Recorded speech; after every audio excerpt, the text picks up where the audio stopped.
Hello students, कैसे हैं आप सभी। I hope you all are fine. हमने हमारा टॉपिक स्टार्ट किया था सिक्योरिटी इश्यूज इन रिटेलिंग, जिसमें हमने शॉप लिफ्टिंग और एम्प्लॉय थेफ्ट के बारे में पढ़ा था। आज हम पढ़ेंगे इन्वेंट्री श्रिंकेजेस।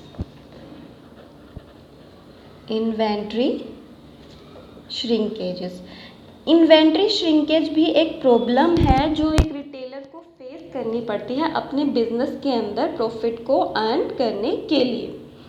इन्वेंट्री श्रिंकेज में क्या होता है, जो हमारा रिटेलर है उसकी इन्वेंट्रीज में जो स्टॉक है या तो उसे कोई चुरा कर ले जाता है या फिर बुक्स ऑफ अकाउंट्स में इन्वेंट्री से रिलेटेड फ्रॉड किया जाता है। अब ये किस तरीके से किया जा सकता है, या तो शॉपलिफ्टिंग के थ्रू हमारे जो कस्टमर्स हैं वो सामान को चुरा कर ले जाएं तो इन्वेंट्री श्रिंकेज हो सकता है। उसके अलावा जो एम्प्लॉयज़ हैं जिनके पास जो इन्वेंट्री है उनको पता है कि इन्वेंट्री कहाँ पर रखी है, एम्प्लॉयज़ हमारे इन्वेंट्री श्रिंकेज कर सकते हैं, इन्वेंट्रीज को चोरी कर सकते हैं या फिर बुक्स ऑफ अकाउंट्स में इन्वेंट्री से रिलेटेड फ्रॉड कर सकते हैं। इन्वेंट्री श्रिंकेज की वैल्यू हम कैसे डिटरमाइन करते हैं।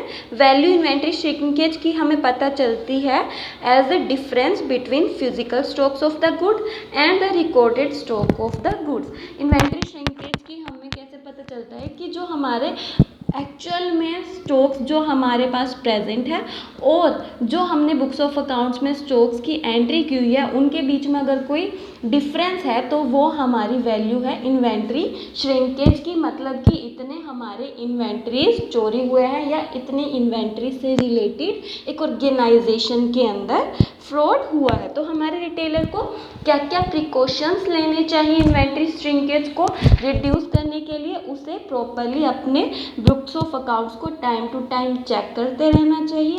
उसके अलावा उसे अपने रिटेल आउटलेट के अंदर कैमरास एंड मिरर्स को फिट करना चाहिए ताकि अगर शॉप लिफ्टिंग के चांसेस हो या शॉप लिफ्टिंग कोई पर्सन करे तो उसे पता चल जाए। और क्या है कि उसे अपने रिटेलर को अपने एम्प्लॉयज़ को रिक्रूट करने से पहले उन्हें उनका बैकग्राउंड चेक कर लेना चाहिए। फोर्थ हमारा इशू है रिटेलिंग के अंदर cash shrinkage.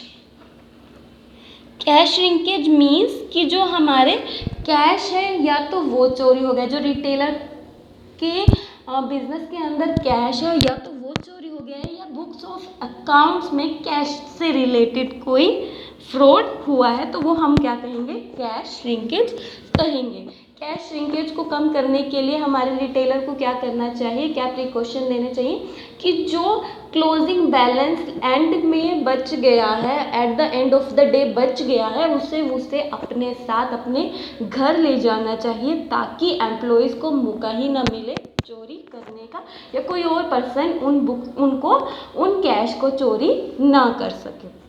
Cash shrinkage means कि जो हमारे कैश से रिलेटेड एक ऑर्गेनाइजेशन के अंदर फ्रॉड होते हैं वो क्या है, हमारे कैश श्रिंकेज प्रॉब्लम्स के अंदर इंक्लूड होते हैं। नेक्स्ट हमारा प्रॉब्लम है जो एक रिटेलर को फेस करनी पड़ती है वो है स्वीट हर्टिंग। स्वीट हर्टिंग भी एक प्रॉब्लम है जो एक रिटेलर को फेस करनी पड़ती है अपने बिजनेस में प्रॉफिट को अर्न करने के लिए। स्वीट हर्टिंग के अंदर क्या होता है कि जो हमारे शॉप लिफ्टिंग है उसको कम करने के लिए रिटेलर ने एक तरीका, एक वे यूज़ किया। उसने कहा कि अगर कोई कस्टमर आता है तो उसको एक पर्टिकुलर काइंड का एक पर्टिकुलर सेल्स पर्सन उसको हैंडल करेगा, उसको प्रोडक्ट्स को सेल करेगा और उसके साथ डील करेगा। अब क्या होता है कि स्वीट हर्टिंग में जो हमारा रिटेलर का एम्प्लॉयज़ है उसके कस्टमर्स के साथ अच्छे रिलेशन बन जाते हैं क्योंकि जब भी वो कस्टमर आता है वही एम्प्लॉय उस कस्टमर के साथ डील करता है। स्वीट हर्टिंग में क्या होता है कि जो एम्प्लॉयज़ होते हैं, जो अपने रिलेटिव्स होते हैं, जो उनके रिलेटिव्स होते हैं या फ्रेंड्स होते हैं, उनको क्या करते हैं या तो गुड्स फ्री में दे देते हैं या फिर क्या करते हैं कम प्राइस पर गुड्स को सेल कर देते हैं। उसके अलावा क्या कर देते हैं वो कि जो प्राइस टैग्स हैं उनको चेंज कर देते हैं या फिर एक्स्ट्रा गिफ्ट्स या ड्रिंक वगैरह अपने जो रिलेटिव्स या फ्रेंड्स होते हैं या जो जिन कस्टमर्स के साथ उनके अच्छे रिलेशन होते हैं उनको मतलब गुड्स दे देता है। मतलब स्वीट हार्टिंग का मतलब है कि जो एम्प्लॉय है वो जो है फ्रॉड करता है कस्टमर्स के साथ मिलकर, रिटेलर के अगेंस्ट फ्रॉड करता है कस्टमर्स के साथ मिलकर। वो क्या करता है, जो रिटेलर्स के गुड हैं या तो फ्री में सेल कर देता है या फिर किसी और तरीके से फ्रॉड कर देता है या फिर उसे कम प्राइस पर अपने जो रिलेटिव्स होते हैं या फ्रेंड्स होते हैं उनको सेल कर देता है। स्वीट हार्टिंग को कम करने के लिए क्या क्या हमारे रिटेलर को प्रिकॉशंस लेने चाहिए, उसको एम्प्लॉयज़ को हमेशा एजुकेट करना चाहिए कि अगर आप स्वीट हार्टिंग करते हैं तो आपको कौन कौन से कॉन्सिक्वेंसेस को फेस करना पड़ सकता है। आपकी सैलरी में कट डाउन भी हो सकता है या फिर आपको क्या है कोई और प्रॉब्लम भी फेस करनी पड़ सकती है। आपको हम जेल भेज सकते हैं या फिर हम आपकी सैलरी नहीं देंगे, उसके अलावा हम आपको जॉब से निकाल देंगे। इस बारे में हमारे जो रिटेलर है उसको अपने जो एम्प्लॉयज़ हैं उनको इन्फॉर्मेशन देनी चाहिए। उसके अलावा उसे CCTV कैमरेज अपने ऑर्गेनाइजेशन के अंदर लगा कर रखने चाहिए जो एम्प्लॉयज़ और कस्टमर दोनों की तरफ ध्यान दे। 6 हमारा सिक्योरिटी इशू है जो एक रिटेलर को फेस करना पड़ता है, वो है वार्डरोबिंग। वार्डरोबिंग एक प्रॉब्लम है, एक ट्रबल है जो एक रिटेलर को फेस करनी पड़ती है अपने बिजनेस को रन करने के लिए, अपने बिजनेस में प्रॉफिट को अर्न करने के लिए।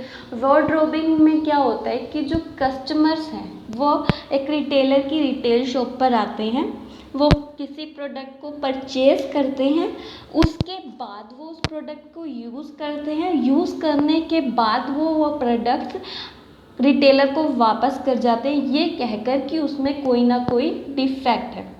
फॉर एग्ज़ाम्पल एक क्लॉथ की रिटेल शॉप है, कपड़े की रिटेल की दुकान है, उसमें क्या है कि एक कस्टमर आया, उसने प्रोडक्ट परचेज़ किया, कपड़े परचेज़ किए, वो घर गया, उसने अपने क्लोथ्स को पहना, अपने पार्टी में गया, उसने उन कपड़ों को पहनकर वो पार्टी में गया, उसके बाद वो पार्टी से वापस आकर उन क्लोथ्स को रिटेलर को वापस करके आ गया और अपने पूरे पैसे वापस ले लिए ये कहकर कि इसमें कोई ना कोई डिफेक्ट, इसमें ये डिफेक्ट है या फिर ये कहीं से इस तरीके से फटा हुआ है या फिर मुझे ये कलर पसंद नहीं है।